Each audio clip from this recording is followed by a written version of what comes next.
Hello everyone, আসসালামু আলাইকুম। Welcome back to my channel.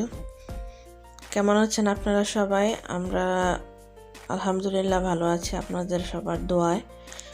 তো আমি আজকে আরেকটা নতুন একটা ব্লগ নিয়ে চলে আসছি আপনাদের মাঝে। তো আজকের ব্লগটি দুপুর থেকে শুরু করেছি। আমি মিষ্টি কুমড়া ভাজি করব, মাছ ভাজবো আর ভাত রান্না করব আজকের জন্য, আর ডাল। তো আমি মিষ্টি কুমড়া কেটে ধুয়ে তা এখন রান্না বসিয়ে দিয়েছি।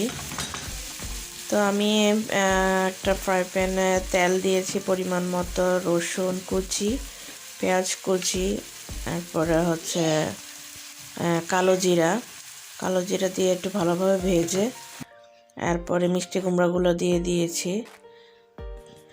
এতে এখন চিনি দিয়ে দিয়েছি, চিনি দিয়ে ভালো করে নেড়ে চেড়ে নিচ্ছি। আগে মিষ্টি কুমড়াতে তো মিষ্টি থাকতো, এখন তো মিষ্টি কুমড়াতে মিষ্টি নাই। আর মিষ্টি কুমড়ার সাথে যদি আলু গাজর দিয়ে রান্না করে তাহলে আর চিনি দিলে টেস্টটা ভালো আসবে না। এই জন্য আমি মিষ্টি কুমড়াটা এভাবে শুধু রান্না করি, সাথে কিছু দেই না। একটু সামান্য কালো জিরা দিয়ে তো তারপরে রান্না করি। একটু সামান্য লবণ দিয়েছি, লবণ আর চিনি আর একটু সামান্য হলুদ দিয়ে বাস মিষ্টি কুমড়োটা হয়ে এসেছে প্রায়।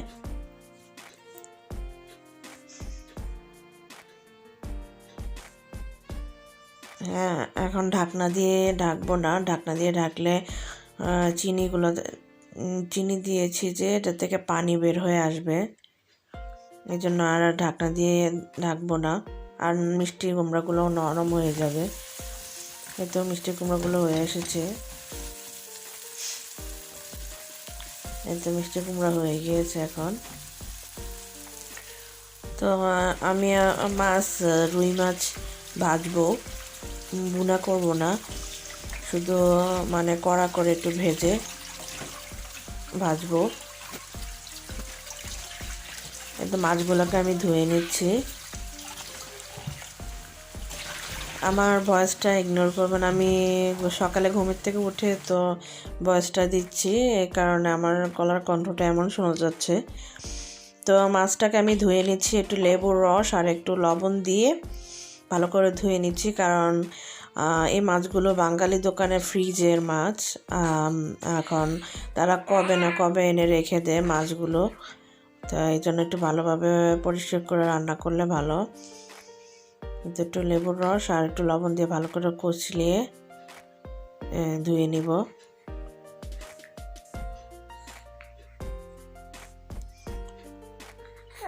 ফ্রেশ মাছও পাওয়া যায় এখানে, কিন্তু একটু দূরে তো বাসা থেকে, সেজন্য আর যাওয়া হয় নাই। তো মাছগুলো ধুয়ে নিলাম।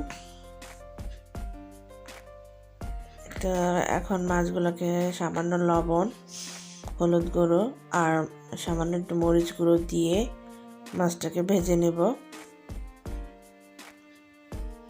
মাছ ভাজাটা পুরোটা শেয়ার করব না আপনাদের সাথে, মাছ ভাজতে সবাই পারে, এই জন্য আর মাছ ভাজাটা শেয়ার করতেছি না আপনাদের সাথে।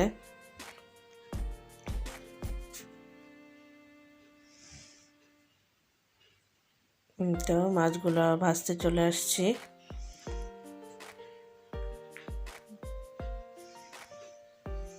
ভিডিওর ফাঁকে একটা কথা বলে নিই, আমার ভিডিওটি যদি ভালো লেগে থাকে আমার চ্যানেলটি সাবস্ক্রাইব করবেন আর পাশে থাকা ছোট্ট বেল আইকনটি ক্লিক করে দিবেন, যেন আমার সব নোটিফিকেশনগুলো আপনারা পেয়ে যান। আর এখন মাছ ভাজার পরে তারপর বেসিনে কিছু ধোয়া জমেছিল, তাহলে এগুলো ধুয়ে নিচ্ছি, ধুয়ে বেসিনটাকে ক্লিন করে নিচ্ছি। এদিকে আমার মেয়ে ঘুমাচ্ছে, ওকে একটু দেখতে আসলাম কি করে। এই যে আমি ভয়েস দিতেছি, ও এখানে আমার সাথে শুয়ে শুয়ে মুচড়াচ্ছে আর করছে। তো তো রান্না বান্না শেষ করে তো আমি এখন চুলাটা ক্লিন করে নিব। রান্নাঘরটা পুরোটা ক্লিন করছি, তো ক্লিন করা শেষ।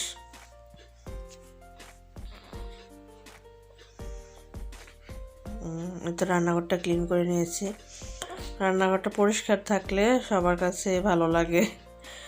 আর আমি ফার্নিচারগুলো মুছতে আসছি। আমার মেয়ে বলতেছে দাও আমি মুছতে, তুমি ভিডিও করো।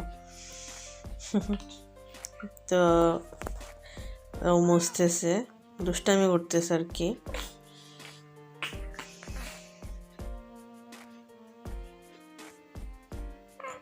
তো রান্নাবান্না শেষ করে পরে সব ঘর গুছাচ্ছিলাম।